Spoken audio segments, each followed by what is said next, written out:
Hello दोस्तों, कैसे हैं आप सब। तो दोस्तों, हमारे चैनल में उत्तराखंड की निःशुल्क सीरीज चल रही है जिसमें कि आपको कंप्लीट कोर्स कराया जा रहा है। तो दोस्तों, उत्तराखंड का इतिहास तो हम लोग पढ़ ही रहे थे, उसी के साथ हमने हिंदी की भी शुरुआत की थी और हिंदी में हमने शुरुआत की थी हिंदी पत्र लेखन से। तो हिंदी पत्र लेखन के मैं 3 पार्ट अभी तक अपलोड कर चुका हूँ। आज ये हमारा चौथा पार्ट होने वाला है। देखिए, पहले वाले पार्ट में हमने क्या पढ़ा था, सरकारी पत्र के बारे में, जिसे शासकीय पत्र भी कहते हैं। दूसरे पार्ट में हमने क्या पढ़ा, अर्ध सरकारी पत्र के बारे में। तीसरे पार्ट में हमने क्या पढ़ा, विज्ञप्ति, जिसे कि अधिसूचना भी कहते हैं। उसके बाद देखिए, आज हम लोग क्या पढ़ने वाले हैं, प्रारूपण लेखन के बारे में। उत्तराखंड में जो आपके सिलेबस में दिया हुआ है ना, 5 प्रकार के पत्र दिए हुए हैं। इसके बाद आपका एक पत्र और बचेगा, टिप्पण लेखन।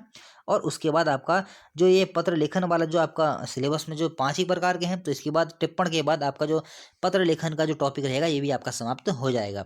तो देखिए, आज हम लोग पढ़ेंगे प्रारूपण के बारे में। प्रारूपण लेखन क्या है, यहाँ से प्रश्न कैसे बनते हैं, इसके बारे में आज हम लोग जानते हैं। तो चलिए शुरुआत करते हैं प्रारूपण लेखन से। देखिए, प्रारूपण, सबसे पहले आप प्रारूपण का कुछ बातें इसके बारे में जान लीजिए। देखिए, वो बातें क्या है। हिंदी में प्रारूपण लेखन को मसौदा लेखन, आलेखन, प्रारूप, प्रलेखन आदि नामों से जाना जाता है। यह शब्द अंग्रेजी के ड्राफ्टिंग शब्द का पर्याय है। देखिए, सबसे पहले तो आपको ये जानना है कि हिंदी में प्रारूपण लेखन को मसौदा लेखन, आलेखन, प्रारूप और प्रालेखन इन नामों से भी जाना जाता है। हो सकता है एग्जाम में आपके क्वेश्चन बने और क्वेश्चन प्रारूपण नाम से ना बन के प्रालेखन से बने, आलेखन से बने, प्रारूप से बने या मसौदा लेखन से बने। तो ये जो नाम है ना, ये प्रारूपण के ही नाम है, तो आपको ये नाम भी याद रखने हैं। हो सकता है इन नामों से आपके सामने एग्जाम में प्रश्न आ जाए, तो आप लोग कहेंगे ये नाम तो हमने सुने ही नहीं थे, इसीलिए मैंने यहाँ पर ये नाम लिख दिए हैं। तो आपको याद रखना है कि प्रारूपण के कुछ अन्य नाम हैं, जैसे कि मसौदा लेखन, आलेखन, प्रारूप, प्रालेखन, ये प्रारूपण के ही नाम हैं। और देखिए, प्रारूपण शब्द अंग्रेजी के ड्राफ्टिंग शब्द का पर्याय है, ये भी आपको याद रखना है। चलिए, ये तो बात हो गई इसके कुछ अन्य नामों की। अब हम लोग बात कर लेते हैं प्रारूपण की परिभाषा की। बहुत महत्वपूर्ण है, यहाँ से प्रश्न बनता है, कैसे बनेगा वो मैं आपको बताऊंगा। सबसे पहले इसकी हम लोग परिभाषा पढ़ लेते हैं, उसके बाद मैं आपको इसको समझाऊंगा। देखिए, सरकारी कार्यालय में आवती पत्र पर टिप्पण कार्य समाप्त होने के बाद कार्यालयीय पत्रोत्तर का जो कच्चा मसौदा तैयार किया जाता है उसे प्रारूपण कहा जाता है। देखिए, ये तो थी परिभाषा। अब इसको समझते हैं। समझने के लिए, क्योंकि मैंने यहाँ पर पहले बोल दिया है, उसके बाद इसको समझते हैं। देखिए, क्या क्या बात आपको ध्यान रखनी है, कैसे कैसे यहाँ से क्वेश्चन बनते हैं, इसके बारे में भी हम लोग चर्चा करेंगे। देखिए, सरकारी कार्यालय में आवती पत्र पर, आवती पत्र क्या होता है, आवती पत्र की यानी कि जब भी एक विभाग से दूसरे विभाग को कोई पत्र भेजा जा रहा है, तो यहाँ पर तो ये आ रहा है ना, इस विभाग में ये पत्र पहुंच रहा है। तो पत्र, एक कार्यालय में किसी पत्र के आने वाले पत्र को, मतलब कोई पत्र आ रहा है, तो उसे हम क्या कहेंगे, आवती पत्र। तो ये आवती पत्र आप समझ गए होंगे। देखिए, वैसे मैं यहाँ पर कुछ और शब्द का प्रयोग कर सकता था आवती के स्थान पर, लेकिन होता क्या है ना, एग्जाम में आपके सामने ऐसे ही शब्द पूछे जाते हैं, तो आप लोग ये कहेंगे आहुति क्या है, आहुति होता क्या है, तो आप वहीं पर कंफ्यूज हो जाएंगे। इसलिए मैंने यहाँ पर आहुति पत्र का उल्लेख किया है। तो सरकारी कार्यालय में आहुति पत्र पर, यानी कि जो पत्र आ रहा है, पत्र पर टिप्पण कार्य समाप्त होने के बाद, अब ये टिप्पण कार्य क्या है इसको हम लोग समझते हैं। मान लीजिए, देखिए, एक ही कार्यालय है, ए कार्यालय, और एक ये कार्यालय है, बी कार्यालय। माने कि एक सरकारी कार्यालय ये है, एक सरकारी कार्यालय ये है। अब देखिए, यहाँ से एक पत्र लिखा गया, यहाँ से एक पत्र लिखा गया, ये पत्र लिखा गया और ये पत्र यहाँ पहुँच गया। अब देखिए, अगर ये पत्र यहाँ पहुँच रहा है, तो ये विभाग, जो बी विभाग है, ये भी तो इसका जवाब देगा ना इस पत्र का। कोई पत्र अगर ए विभाग, कोई सा भी विभाग हो, अगर मान लिया उस विभाग को पत्र लिखता है दूसरे विभाग को, तो दूसरा विभाग क्या है, उसका उत्तर लिखेगा। तो देखिए, ये वाला विभाग जो है ना, एक पत्र तैयार करेगा और ये पत्र क्यों लिखेगा, जो ये पत्र यहाँ पर से, ये वाला पत्र यहाँ को आ रहा है, इसका जवाब लिखने के लिए ये जो पत्र है वो बी विभाग लिखेगा। अब देखिए, मैंने यहाँ पर क्या लिखा हुआ है, सरकारी कार्यालय में आवती पत्र पर टिप्पण कार्य समाप्त होने के बाद। टिप्पण कार्य क्या है, जैसे कि मान लिया ए कार्यालय से एक पत्र भेजा गया बी कार्यालय को। अब वो बी कार्यालय जो है उस पत्र का उत्तर देगा, तो उस पत्र के उत्तर देने के लिए जो उसमें कार्रवाई करनी होगी, जो विभाग के स्तर से जो भी कार्रवाई करनी होगी, जो भी जवाब उस पत्र में देना होगा, तो ये जो कार्रवाई जो की जा रही है ना, इसको हम लोग क्या बोलेंगे, टिप्पण कार्य। मतलब उस पर जो भी उचित कार्रवाई की जा रही है उसको हम लोग क्या बोलते हैं, टिप्पण कार्य। तो ये भी आप समझ गए होंगे, आवती पत्र समझ गए होंगे, टिप्पण कार्य आप लोग समझ गए होंगे। ऐसे ही शब्द से एग्जाम में क्वेश्चन पूछे जाते हैं, इसलिए मैंने ऐसे शब्द यहाँ पर लिखे हुए हैं। तो देखिए, आवती पत्र पर टिप्पण कार्य समाप्त होने के बाद कार्यालयीय पत्रोत्तर का जो कच्चा मसौदा तैयार किया जाता है उसे प्रारूपण कहा जाता है। अब ये कच्चा मसौदा क्या है इसको भी आप लोग समझेंगे। देखिए, पत्रोत्तर का मतलब क्या होता है? पत्रोत्तर का मतलब होता है पत्र का उत्तर देना। देखिए, कच्चा मसौदा क्या है पहले इसको हम लोग समझते हैं, फिर आपको आसानी से सब चीज़ें समझ में आ जाएंगी। देखिए, जैसे कि एक पत्र भेजा गया किसी विभाग को, अब वो विभाग क्या करेगा कि उस पत्र का उत्तर देगा। अब देखिए, जब विभाग उस पत्र का उत्तर दे रहा है, अब देखिए मान लिया कि किसी डीएम के कार्यालय में कोई पत्र गया। अब ये डीएम के कार्यालय में अगर कोई पत्र जाता है, अब डीएम तो उस पत्र को टाइप नहीं करेगा ना, जो वहाँ पर टाइप करते हैं उसके लिपि लिखे रहते हैं, जो जो वहाँ पर टाइप करने वाले कंप्यूटर में बैठे होते हैं, लिपिक होते हैं, वो उसको टाइप करते हैं। मान लिया एक पत्र ये है, इसको टाइप करता है कौन? वहाँ का लिपिक ने टाइप किया। अब डीएम तो टाइप करेगा नहीं, उसके पास उतना टाइम होता नहीं है, तो लिपिक ने उस पत्र को टाइप किया और जैसा कि उसको मतलब सही लगता है, उचित लगता है, उसके अकॉर्डिंग उसने पत्र तैयार किया। पत्र तैयार करने के बाद जो भी ये पत्र तैयार हो गया है ना, इसको क्या बोलते हैं? कच्चा मसौदा। ये पत्र तैयार हो गया है, जो भी उस पर उचित कार्रवाई करनी हो अपने स्तर से वो करेगा, उसका उत्तर लिखना वो लिखेगा। उसके बाद ये इस वो कहाँ जाएगा? इस पत्र को लेके, इस पत्र को लेके वो डीएम के पास जाएगा। कौन? जो लिपिक ने इस पत्र को टाइप किया है, इस पत्र को लेके कहाँ जाएगा? डीएम के पास जाएगा। तो ये जो पत्र बना हुआ है ना, इसको बोलेंगे कच्चा मसौदा। क्यों कच्चा मसौदा इसको इसलिए बोलते हैं? देखिए, ये डीएम के पास गया, अब डीएम इसको चेक करेगा कि जो उचित कार्रवाई की गई है, जो यहाँ पर चीज़ें लिखी गई हैं, जो उत्तर लिखा गया है उचित है कि नहीं है, विभाग के स्तर से जो भी बातें लिखी गई हैं सही है कि नहीं है। तो अब क्या होता है, कच्चा मसौदा इसे इसलिए बोला जाता है क्योंकि अगर डीएम को ऐसा लगता है कि इस पर कोई कोई इसमें संशोधन करना चाहिए, कुछ चीज़ गलत लिख दी गई है, कुछ चीज़ सही करनी है, तो संशोधन करना है, तो इसमें वो डीएम करवा सकता है। इसलिए इसको बोलते हैं कच्चा मसौदा, यानी कि इसमें संशोधन हो सकता है। मतलब जो भी गलतियाँ करी गई हैं, कुछ गलत लिखा गया है, तो उस पर वो क्या कर सकता है? संशोधन करवा सकता है। तो इसीलिए इसको कच्चा मसौदा बोला जाता है। तो ये आप लोग समझ गए होंगे। सरकारी कार्यालय में आवती पत्र पर टिप्पण कार्य समाप्त होने के बाद कार्यालयी पत्रोत्तर का जो कच्चा मसौदा तैयार किया जाता है उसे प्रारूपण कहा जाता है। जैसे कि एक बार सरल शब्दों में हम लोग समझ सकते हैं, इस विभाग से इस विभाग को एक पत्र लिखा गया। पत्र लिखने के बाद जैसे कि यहाँ से एक पत्र आया और ये वाला विभाग जो है इस पत्र को उत्तर देना चाहता है, और जो वहाँ का लिपिक है वो लिपिक इस पत्र को टाइप करेगा। टाइप करने के बाद जो भी उसका एक हम लोग कह सकते हैं प्राथमिक स्तर पर जो उसको तैयार करेगा, और डीएम के सामने जो उसका अधिकारी है, उच्च अधिकारी, उसको दिखाएगा। दिखाने के बाद अगर उसमें कुछ संशोधन करना होगा तो संशोधन करेगा। अगर वो पत्र ठीक होगा तो उसी प्रकार से उसको उसको जैसे कि जो टाइपराइटर है जो वहाँ पर कंप्यूटर में बैठा हुआ है टाइप करेगा और उसको जो विभाग को भेजना होगा भेज देगा। तो ये होता है प्रारूपण। इसी को हम लोग क्या बोलते हैं? प्रारूपण। मतलब कि जो कच्चा मसौदा, ये बात सिर्फ कच्चे मसौदे की हो रही है, जो ये कच्चा मसौदा तैयार किया जा रहा है एक पत्र का उत्तर देने के लिए, इसी को बोलते हैं प्रारूपण। चलिए ठीक है, बढ़ते हैं हम लोग आगे।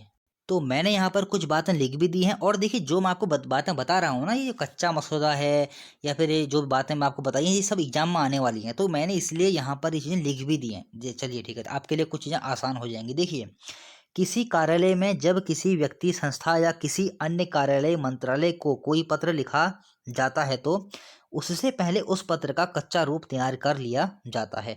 पत्र का वह कच्चा रूप ही प्रारूपण कहलाता है। तो दोस्तों यहाँ से क्वेश्चन बनेगा कि जब भी किसी कार्यालय में कोई पत्र आता है, उस पत्र के उत्तर देने के लिए जो एक कच्चा मसौदा तैयार किया जाता है उसे क्या बोलते हैं? उसे कहते हैं प्रारूपण। यही क्वेश्चन बनेगा एग्जाम में, तो यहाँ से यही महत्वपूर्ण है। फिर देखिए, इस कच्चे प्रारूप को पहले अधिकारी को दिखाया जाता है। यदि अधिकारी उसे स्वीकृत कर देता है तो फिर संबद्ध कार्यालय को वह पत्र अंतिम रूप से टंकित कर भिजवा दिया जाता है। तो जो बात मैंने अभी आपको समझाई वो बात मैंने यहाँ पर लिख दी है, आपके लिए चीज़ें आसान हो जाएंगी। बस आपको इतना सा ही याद करना है कि जब किसी कार्यालय में कोई पत्र आ रहा है, जिसे हम क्या बोलते हैं? आवती पत्र, उस आवती पत्र का पत्रोत्तर यानी कि पत्र का उत्तर देने के लिए जो भी एक कच्चा मसौदा यानी कि एक लिपिक के द्वारा जो पत्र टाइप किया जा रहा है उसको उसके बाद उसको अधिकारी को दिखाया जाएगा। अगर अधिकारी को लगेगा कि ये पत्र सही है या फिर उसमें कोई संशोधन करना है, तो वो क्या है? कच्चे कच्चे रूप में बना हुआ है ना, वो कच्चे रूप में बना हुआ है, तो पक्का नहीं है अभी, तो कच्चे रूप में बना हुआ है, इसलिए हम लोग उसको बोलते हैं कच्चा मसौदा। तो कच्चे रूप में वो बना हुआ है। अगर अधिकारी को लगता है कि ये जो पत्र बना हुआ वो सही है, तो क्या करता है? जो अधिकारी जो वहाँ पर जो कार्यालय में जो बैठा होगा लिपिक, उसे टंकित करेगा, और टंकित करने के बाद जिस कार्यालय में उसको भेजना होगा वहाँ भिजवा दिया जाएगा। बस यही है प्रारूपण। आप लोग समझ गए होंगे। चलिए ठीक है, फिर देखिए, टिप्पण कार्य का अंतिम सोपान प्रारूपण है। टिप्पण कार्य का अंतिम सोपान प्रारूपण है। ये क्वेश्चन नोट कर लीजिए, ऐसे ही याद कर लीजिए कि टिप्पण कार्य का अंतिम सोपान क्या है, आपका उत्तर क्या हो जाएगा? प्रारूपण। चलिए ठीक है, फिर देखिए, कार्यालय में जो पत्र आता है उस पत्र पर विचार विमर्श व कार्रवाई करने के बाद जो उसका उत्तर देने के लिए पत्र या फिर कच्चा मसौदा तैयार किया जाता है वही प्रारूपण है। हर तरीके से मैंने आपको समझाने की कोशिश की है, परिभाषा से समझाने की कोशिश की है, यहाँ पर कुछ बातें लिख दी हैं, इसके माध्यम से समझाने की कोशिश की है। एक लाइन यहाँ पर मैंने और लिख दी है, इसके माध्यम से भी मैंने आपको समझाने की कोशिश की है। तो जहाँ तक है आपको समझ में आ गया होगा। चलिए ठीक है, बढ़ते हैं आगे। फिर देखिए जान लेते हैं प्रारूपण की रूपरेखा। प्रारूपण की रूपरेखा क्या होती है, एक दो लाइन इसके बारे में भी हम लोग जान लेते हैं। देखिए प्रारूपण का मामला विचार व निर्णय के आधार पर होगा। मतलब जो प्रारूपण का मामला विचार व निर्णय के आधार पर तैयार होगा। जो प्रारूपण का जो भी मामला तैयार किया जाएगा वो किसी विचार या फिर निर्णय के आधार पर ही तैयार किया जाता है। फिर देखिए विभिन्न विभागों की शब्दावली और भाषा शैली के अनुसार मसौदा लेखन होगा। अब देखिए प्रारूपण की जो हम लोग भाषा की अगर हम लोग बात करते हैं, भाषा की हम लोग बात करें, भाषा शैली की हम लोग बात करते हैं। देखिए जिस रूप में वह पत्र प्राप्त होता है ना, जिस भाषा शैली में वो पत्र प्राप्त होता है, उसी भाषा शैली में प्रारूपण की रूपरेखा तैयार की जाती है। फिर देखिए तीसरा, प्रारूपण में उससे संबंधित पूर्व पत्रों की संख्या और दिनांक का उल्लेख होगा। ये नॉर्मल से कुछ बातें हैं, हालांकि यहाँ से मुख्य बात यही है, यहाँ पर से विभिन्न विभागों की शब्दावली और भाषा शैली के अनुसार मसौदा लेखन होगा। मतलब कि जिस रूप में, जिस भाषा शैली में, जिस भाषा में कोई पत्र तैयार हुआ किसी कार्यालय को, तो उसी भाषा के माध्यम से वह उस पत्र का उत्तर देता है। चलिए ठीक है, बढ़ते हैं आगे। तो देखिए अब हम लोग जान लेते हैं प्रारूपण लेखन का प्रारूप क्या होता है। प्रारूप महत्वपूर्ण है कि किस तरीके से इसको लिखा जाता है। वैसे निश्चित कोई प्रारूप तो इसका नहीं है, लेकिन फिर भी एक निश्चित एक प्रारूप बनाया हुआ है, इसी के अकॉर्डिंग इसको लिखा जाता है। चलिए ठीक है, हम लोग इसके प्रारूप को जान लेते हैं। यहाँ से भी दोस्तों एग्जाम में प्रश्न बनते हैं। देखिए प्रारूपण का जो सबसे ऊपर जो लिखा जाएगा वो तो हर पत्र में मैंने आपको बताया है। यहाँ पर क्या लिखा जाता है, कार्यालय का नाम। जिस कार्यालय से ये पत्र भेजा जाएगा तो वहां पर क्या लिखा जाएगा। देखिए कोई सा भी कार्यालयीय पत्र होगा, एक बात आप लोग नोट कर लीजिए, कोई सा भी कार्यालयीय पत्र हो, उस कार्यालयीय पत्र के सबसे ऊपर क्या लिखा जाएगा, उस विभाग का नाम जहां से वो पत्र भेजा जा रहा है। ये बात आप नोट कर लीजिए। तो देखिए यहाँ पर सबसे ऊपर तो लिखेंगे हम लोग कार्यालय का नाम, उसके नीचे देखिए यहाँ पर हम लोग आते हैं तो पत्रांक संख्या या फिर पत्र संख्या भी कहीं कहीं पर लिखा रहता है, कहीं कहीं पर पत्रांक संख्या भी ये लिखा रहता है। तो सबसे ऊपर हम लोग लिखते हैं, ये दायां हिस्सा होगा। देखिए दायां हिस्सा, ये दायां, ये हो जाएगा बायां। तो जो प्रारूपण होता है उसके सबसे ऊपर लिखेंगे कार्यालय का नाम, उसके नीचे क्या लिखते हैं, पत्रांक। पत्रांक संख्या कहाँ लिखी जाएगी, दाईं ओर। क्वेश्चन बनेगा कि प्रारूपण लेखन में पत्रांक संख्या पत्र के किस ओर लिखी जाती है, तो आपका उत्तर क्या हो जाएगा, दाईं ओर सबसे ऊपर। कहाँ, दाईं ओर। देखिए दायां है ना, ये दाईं ओर सबसे ऊपर। चलिए ठीक है। उसके बाद देखिए प्रेषक, प्रेषक का नाम लिखा जाएगा, पदनाम लिखा जाएगा, शासकीय पता। देखिए जब हम लोग पत्र लिखते हैं ना, तो पत्र में नाम, पदनाम, ये सब चीज़ें तो नहीं लिखते हैं, डायरेक्ट वहाँ पर नाम लिख देंगे, डायरेक्ट वहाँ पदनाम लिख देंगे। ऐसा नहीं कि पहले आप लोग पदनाम लिख रहे हैं, पदनाम लिखने के बाद डैश मार रहे हैं, फिर सचिव लिख रहे हैं, ऐसा नहीं होता है। पत्र लेखन में जितने भी मैंने आपको पत्र पढ़ा दिए ना, शासकीय पत्र हो, अर्धशासकीय पत्र हो, जो भी पढ़ा दिया है, तो उसमें ऐसे पदनाम नहीं लिखेंगे, डायरेक्ट सचिव लिख देंगे। ये तो आपको समझाने के लिए मैंने लिखा हुआ है, नाम, पदनाम, शासकीय पता। पता लगे कहीं पर आपको ऐसे पत्र लिखना हो, आप पहले पदनाम लिख रहे हैं या फिर आगे से पहले नाम लिख रहे हैं, नाम के बाद जो भी उसका नाम है क ख को ऐसे लिख रहे हैं, ऐसे नहीं लिखते हैं। डायरेक्ट ही आपको वहां पर लिख देना है प्रेषक का नाम, पदनाम। ऐसा पदनाम हम लोग शब्द नहीं लिखेंगे, सिर्फ जो उसका पद है, सचिव का पद है, सचिव लिख देंगे। शासकीय पता भी नहीं लिखेंगे, डायरेक्ट लिख देंगे शासकीय पता। जो भी है उसका, मान लिया कि कोई सा भी शासकीय पता हो, डायरेक्ट हम लोग उसको लिख देंगे। शासकीय पता शब्द आपको लिखने की जरूरत वहां पर नहीं होती है। चलिए ठीक है। तो देखिए प्रेषक का नाम, जो पत्र भेजेगा, जो पत्र भेज रहा है, यहाँ पर उसका नाम आएगा। कहाँ पर, यहाँ पर। और ये पदनाम, जो भी पत्र भेज रहा है उसका पद क्या है, उसके पद का यहाँ पर उल्लेख किया जाएगा। शासकीय पता, जिस विभाग से, जिस जिस जगह से वो पत्र भेजा जाता है, उसका शासकीय पता जो है, उसका पता यहाँ पर लिखा हुआ जाएगा। चलिए क्वेश्चन दोस्तों ऐसा बनेगा, प्रारूपण लेखन में प्रेषक का नाम, उसका पदनाम, उसका शासकीय पता पत्र के किस ओर लिखा जाता है। तो देखिए ये बायां हिस्सा है और ये दायां हिस्सा है। तो पत्र के बाईं ओर सबसे ऊपर, पत्र के बाईं ओर सबसे ऊपर प्रेषक का नाम, पदनाम और शासकीय पता। चलिए ठीक है। उसके बाद देखिए लिखा जाएगा सेवा में। सेवा में यहाँ पर देखिए पदनाम और शासकीय पता। यहाँ पर किसका पदनाम आएगा, यहाँ पर जिसको पत्र भेजा जा रहा है उसका पदनाम लिखा जाएगा और उसका शासकीय पता लिखा जाएगा। देखिए यहाँ पर जिसको भेजा जाएगा ना, उसका यहाँ पर नाम का उल्लेख नहीं होगा, यहाँ पर उसके नाम का उल्लेख नहीं होगा। यह बात आपको ध्यान रखनी है। यहाँ पर सिर्फ और सिर्फ उसके पदनाम का उल्लेख होगा। तो दोस्तों क्वेश्चन ऐसे ही बन सकता है कि इसके नाम का उल्लेख होगा कि नहीं होगा, ऐसे क्वेश्चन बन सकता है। प्रारूपण लेखन में जिसको पत्र भेजा जा रहा है उसके नाम का उल्लेख होगा कि नहीं होगा, ये बात भी आपसे पूछी जा सकती है। इसीलिए आपको याद रखना है, प्रारूपण लेखन में जिसको पत्र भेजा जा रहा है उसके नाम का उल्लेख नहीं होता है, सिर्फ और सिर्फ उसके पदनाम का उल्लेख होगा। देखिए, उसके पदनाम का उल्लेख होगा और उसका शासकीय पता लिखा जाएगा। मतलब कि जहाँ पत्र भेजा जा रहा है, जिसको भी भेजा जा रहा है उसके शासकीय पता उसका लिखा जाएगा। कॉमा, देखिए अगर आप पत्र लिख रहे हैं तो कॉमा आएगा, यहाँ पर भी कॉमा आएगा, यहाँ पर कॉमा आएगा, यहाँ पर देखिए फुल स्टॉप आएगा, फिर कॉमा, फिर फुल स्टॉप। इस तरीके से आपको ये पत्र लिखना है। चलिए ठीक है। उसके बाद देखिए अनुभाग, अनुभाग जो भी अनुभाग है यहाँ पर आपको वो लिख देना है। फिर विषय का उल्लेख करेंगे। विषय की मैंने आपको बता चुका हूँ विषय क्या होता है।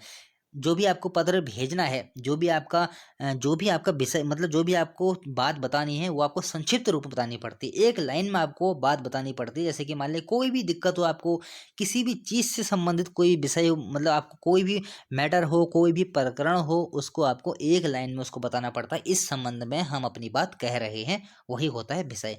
विषय के ठीक सामने देखिए यहाँ पर दिनांक और स्थान आ जाएगा। दिनांक जहाँ पर से देखिए, दिनांक जब आप पत्र भेजते हैं, स्थान जिस स्थान से यह पत्र भेजा जा रहा है ये आप वहां पर लिखेंगे। दिनांक लिखने का मैंने आपको तरीका बताया था, जैसे कि 10 दिसंबर, दिसंबर आपको देवनागरी में लिखना है, 10 दिसंबर 2021, कुछ इस तरीके से आपको दिनांक यहाँ पर लिखनी पड़ती है। चलिए ठीक है। फिर देखिए उसके बाद देखिए महोदय, महोदय जो भी बात आपको कहनी है, विषय के नीचे जो भी बात आपको कहनी है, जो भी आपका मैटर है, जो भी आपका प्रकरण है, जिसके बारे में आप लोग पत्र का जवाब दे रहे हैं, तो वो ही महोदय जो भी आपको बात लिखनी है यहाँ पर से आप लोग शुरू कर सकते हैं। तो जो भी आपकी लाइन आती रहेंगी, लाइनें बढ़ाते रहेंगे। मैंने तो आपको समझाने के लिए ये एक प्रारूप बनाया हुआ है। तो इस तरीके से आपका यहाँ तक अभी तक आप समझ गए होंगे, महोदय यहाँ पर लिखा जाएगा। तो दोस्तों यहाँ पर से आप क्वेश्चन डायरेक्टली समझ लेना। देखिए सेवा में कहाँ लिखा जा रहा है, जिस व्यक्ति को हम लोग पत्र लिख रहे हैं उसका शासकीय पता कहाँ लिखा जा रहा है, उसके बाईं ओर लिखा जा रहा है। देखिए पत्र के बाईं ओर। और देखिए अनुभाग कहाँ लिखा जा रहा है, बाईं ओर लिखा जा रहा है। विषय कहाँ लिखा जा रहा है, बाईं ओर लिखा जा रहा है। तो संलग्न कहाँ लिखा जा रहा है, बाईं ओर लिखा जा रहा है। ऐसे ही दोस्तों एग्जाम में प्रश्न बनते हैं। पत्रांक संख्या कहाँ लिखी जा रही है, दाईं ओर। दिनांक व स्थान कहाँ लिखा जा रहा है, दाईं ओर। चलिए ठीक है। उसके बाद देखिए आगे आता है देखिए बहुधीय। बहुधीय में हस्ताक्षर, नाम और पदनाम ये किसके होंगे, जो पत्र तैयार करे या जो पत्र भेजे, जो पत्र तैयार करे या जो पत्र भेजे यहाँ पर उसका नाम आता है। हस्ताक्षर आएंगे, नाम हम लोग कोष्टक में लिखते हैं। यहाँ पर हमेशा ध्यान रखेंगे जो नाम लिखेंगे वो हमेशा कोष्टक में लिखा जाता है। तो जो पत्र भेज रहा है उसके हस्ताक्षर, उसका नाम और उसका पदनाम यहाँ पर लिखा जाएगा। क्वेश्चन बनेगा प्रारूपण लेखन में भावदीय के हस्ताक्षर, नाम और पदनाम, या फिर प्रारूपण लेखन में भावदीय कहाँ लिखा जाता है। तो देखिए ये वाला हिस्सा दायां है, दाईं ओर सबसे नीचे। ऐसे ही एग्जाम में ऑप्शन होते हैं, दाईं ओर सबसे नीचे, बाईं ओर सबसे नीचे, सबसे ऊपर, सबसे नीचे, ऐसे क्वेश्चन बनते हैं। दाईं बाईं ऐसे क्वेश्चन, ऐसे मतलब वहाँ पर आपके सामने ऑप्शन मिलते हैं। तो आपको याद रखना है प्रारूपण लेखन में भावदीय का उल्लेख कहाँ पर होगा, सबसे नीचे दाईं ओर। चलिए ठीक है। उसके बाद ही किसी किसी पत्र में क्या होता है ना, आज्ञा से भी लिखा रहता है। आज्ञा से आप लोग जोड़ लेना है। आपने क्या करना है, भावदीय शब्द के नीचे आज्ञा से लिखना है। आज्ञा से लिखेंगे। यहाँ पर मैंने लिखा नहीं है क्योंकि जगह नहीं थी। भावदीय शब्द के सबसे नीचे हस्ताक्षर, नाम, पदनाम के नीचे आएंगे तो आज्ञा से लिखना है। आज्ञा से लिख, ये पदनाम लिखा है ना यहाँ पर, पदनाम ये देखिए, इसके नीचे आप लोग आएंगे, आज्ञा से लिखेंगे। फिर यही सेम चीज, हस्ताक्षर, नाम और पदनाम, बस इतना लिख देना है। आज्ञा से भी हो सकता है एग्जाम में क्वेश्चन पूछ ले कि प्रारूपण लेखन में आज्ञा से, जिसकी आज्ञा से पत्र भेजा जा रहा है उसका हस्ताक्षर, उसका नाम और उसके पदनाम का उल्लेख कहाँ पर करते हैं। तो आपको याद रखना है दाईं ओर सबसे नीचे, दाईं ओर सबसे नीचे, ये बात आपको याद रखनी है। चलिए ठीक है। उसके बाद देखिए संलग्नक तो मैं आपको बता ही चुका। अगर कोई प्रतिलिपि है तो प्रतिलिपि क्या करेंगे, अगर कोई प्रतिलिपि है तो आपको यहाँ पर लिख देनी है प्रतिलिपि। इस तरीके से जो प्रतिलिपि है, अगर इससे संबंधित कोई प्रतिलिपि है तो उसका उल्लेख आपको यहाँ पर कर देना है। कहाँ पर, संलग्न के बिल्कुल नीचे। चलिए ठीक है। तो दोस्तों ये रहा था आपका प्रारूपण लेखन। इसके बारे में कुछ विशेष है नहीं, इतनी ही बातें हैं, बस इतना ही आपको याद रखना है। और जो यहाँ से क्वेश्चन बनेगा, जो मेरा मंतव्य है वो यही कहता है कि यहाँ से जो प्रश्न बनेगा वो यही बनेगा, जो कच्चा मसौदा, जो मैंने आपको बताया ना कच्चा मसौदा, क्या कच्चा मसौदा वाली जो मैंने आपको बात बताई थी ना, वहीं से इसका एग्जाम में क्वेश्चन बन सकता है कि कार्यालयीय पत्र पर जब कोई, जो कार्यालयीय स्तर पर जब कोई पत्र प्राप्त होता है उसका उत्तर देने के लिए जो एक कच्चा मसौदा तैयार किया जाता है उसे क्या बोलते हैं, या फिर उस पत्र लेखन को क्या बोलते हैं, उसको कहते हैं प्रारूपण लेखन। तो ये आपको याद रखना है। अच्छे से मैंने आपको समझा दिया है, बस आपका काम क्या है, आपको याद रखना है। और बाकी जो ये मैंने यहाँ पर बना रखा है ये आपको याद है, जो प्रारूप मैंने बना रखा है ये आपको दिमाग में रखना है। देखिए जितने भी पत्र लेखन बता दिए मैंने, सब कुछ इसी तरीके से, थोड़ा थोड़ा चेंज है, तो आपको याद करने में ज़्यादा दिक्कत इसको आएगी नहीं। तो दोस्तों आज के लिए इतना ही, मिलते हैं अगली वीडियो में। नीचे डिस्क्रिप्शन में आपको फेसबुक का लिंक दे रखा है, आपको वहाँ से ऐड हो जाना है, क्योंकि वहाँ से भी मैं काफ़ी चीज़ें अपलोड करता रहता हूँ। और इसी के साथ व्हाट्सअप नंबर ही मैंने दे रखा है, अगर आपको कुछ पूछना होता है तो मैसेज कर सकते हैं। और इसी के साथ साथ अगर आपको कुछ कन्फ्यूजिंग लगता है किसी भी चीज़ में, तो आप लोग क्या किया कीजिए, कमेंट बॉक्स में नीचे कमेंट कर दिया कीजिए, मैं हर कमेंट का रिप्लाई ज़रूर करता हूँ। शेयर नहीं करते दोस्तों, आप लोग वीडियो को शेयर कर दिया कीजिए, ताकि जिन लोगों को इसकी ज़रूरत हो उनको ये वीडियो प्राप्त हो जाए। और लाइक कर दिया कीजिए, लाइक करने में बहुत कंजूसी करते हैं। मैंने ये देखा है कि वीडियो में देखते बहुत लोग हैं, 500 600 800 हज़ार लोग देखते हैं, लेकिन लाइक कितने होते हैं, 70 80, पता नहीं क्या दिक्कत है। ये मैटर पसंद नहीं आ रहा तो बताइए, कमेंट करके बताइए तो सही, मैटर पसंद नहीं आ रहा है, वीडियो बनाना मैं बंद कर दूंगा, मुझे क्या है। मुझे मुझे देखिए कुछ नहीं मिलता है, मैं तो सिर्फ आपकी हेल्प करना चाहता हूँ। अगर आपको वीडियो पसंद नहीं आती, आप लोग बोल दीजिए, मैं वीडियो डालना ही बंद कर दूंगा। और उसके साथ साथ चैनल को सब्सक्राइब कर दिया कीजिए, अगर आपको सब्सक्राइब करते हैं तो जो भी वीडियो मैं डालता हूँ तो आपको उसका नोटिफिकेशन प्राप्त हो जाता है। तो दोस्तों मिलते हैं अगली वीडियो में, आज के लिए इतना ही।